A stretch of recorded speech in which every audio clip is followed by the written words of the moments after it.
Welcome back for another video of Service Reset My Car. Today I'm going to show you how I can get rid of this wrench on a Toyota Proace Worker. It's a 2018 model.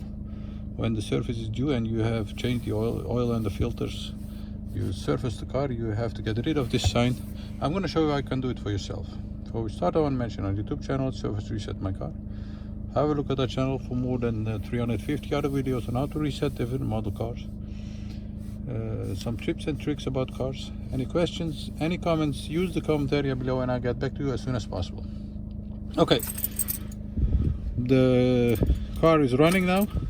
As you can see, when we start the car,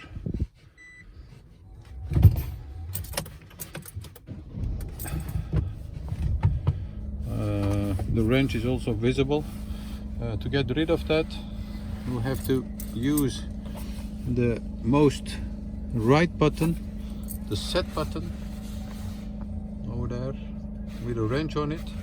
Turn the ignition off, press this button over here, keep pressing that, hold it pressed, turn the ignition back on without starting the car, and you'll see a timer for counting back from 10, and when it reaches 0 you'll see that the indicator also disappeared. So have a check.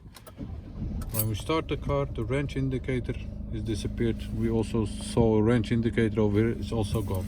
So once again, ignition off, press the set button, keep pressing that, turn the ignition back on, wait for the count to reach 0, and when it reaches 0 you can let go and you'll see that the indicator for the surface has disappeared.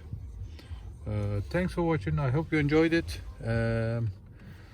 Subscribe to our channel if you haven't subscribed yet, and hope to see you next time with another video. Stay safe, take care, bye bye.